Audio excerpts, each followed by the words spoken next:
دیکھیں یہاں پر تاج الورا اور غوث الورا دونوں کا انتخاب کیا کہنا کیسے ملاپ ہے ابھی میں آپ کو بتاؤں.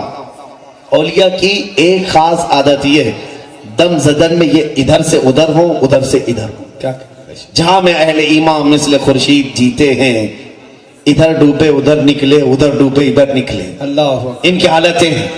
غوث پاک رضی اللہ تعالیٰ عنہ فرماتے ہیں کہ بچپن میں چھت کے اوپر کھڑا تھا اپنے گھر کے. حاجیوں کے قافلے گزر رہے تھے حج کے لیے جا رہے تھے. دل میں حسرت ہوئی میں بھی حج کے لیے چلا جاتا. ہم بھی تو حاجیوں کے قافلے دیکھ کر تمنا کرتے ہیں کاش میں بھی پہنچ جاتا. غوث پاک فرماتے میرے دل میں حسرت ہوئی ابھی میری آنکھوں سے آنسو کا قطرہ میرے رخسار پر آیا بھی نہ تھا کہ میں نے دیکھا عالم وجد میں خانہ کعبہ میرے گھر کے ارد گرد طواف کر رہا ہے. خانہ کعبہ کو میں نے اپنے ارد گرد طواف کرتے دیکھا. یہ وہ کعبہ نہیں جو سیمنٹ اور پتھر سے بنے ہوئی کعبے کو یہ اہل بصیرت کا کعبہ ہے جو اہل اللہ دیکھا کرتے تھے. وہ کعبہ اولیاء کے پاس جاتا تھا اور غوث پاک رضی اللہ تعالیٰ عنہ نے اپنے بچپن میں دیکھا. اسی لیے امام اہل سنت نے ان کی شان میں یہ فرمایا ہے جہاں سارے اقطاب جہاں کرتے ہیں کعبے کا طواف کعبہ کرتا ہے طواف در بالا سے. نعرہ تکبیر نعرہ رسالت فیضان غوث اعظم عظمت تاج الاولیاء شان تاج الاولیاء انوار تاج الاولیاء اسی طرح کی بات تاج الاولیاء کی بارگاہ میں بھی تاج الاولیاء یہ مجذوب صفت اور اس طرح جس کو کہتے ہیں قلندرانہ عادتیں جسے دنیا و مافیہ سے کوئی لینا دینا نہیں لیکن در حقیقت انہی کی اس وقت حکومت بھی چلتی رہتی.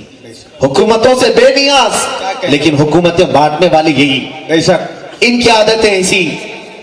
ایک صاحب مدراس سے آئے اور غریب تھے تاج الاولیاء کے پاس.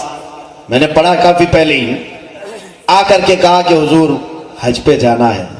آپ کے پاس بڑے بڑے سیٹ لوگ آتے ہیں راجے مہاراجے آتے ہیں کسی سے پیسے دلواؤ اور مجھے حج کروا دو. بہت سارے لوگ نظر و نیاز دیتے ہیں وہ اتنی ساری نظریں آپ بانٹ دیتے میرے حج کے پیسوں کا انتظام کر دو. مرید دیوانے ہوتے ہیں جو حقیقت میں ہوتے ہیں. پکڑ لیا. بابا نے کہا ٹھیک ہے رہ جاؤ یہیں پر رہو. کئی دن گزر گئے کئی نذرانے بھی آئے اور جب نذرانے آئے پورے آپ بانٹ دیں.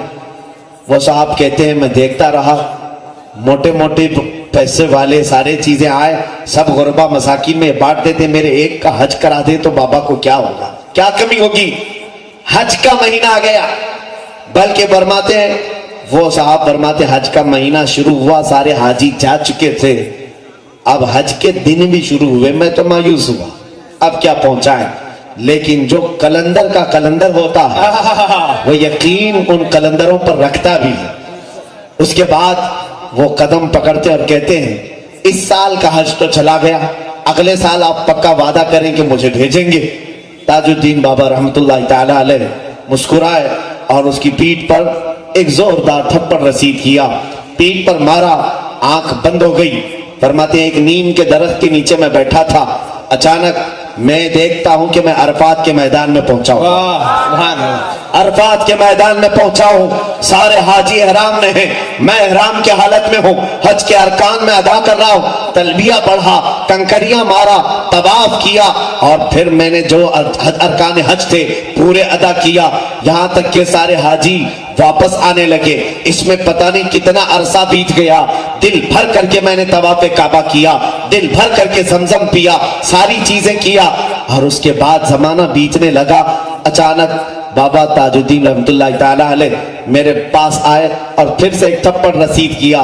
میں اسی نیم کے درخت کے نیچے سویا ہوا ہوں. فرمانے لگے کب تک یہاں پڑا رہے گا حج ہوا چل باقی آگے آگے چل. اللہ اللہ زندہ باد زندہ باد زندہ باد. وہ صاحب خود فرماتے ہیں میں اس راز کو نہیں سمجھ پاتا تھا.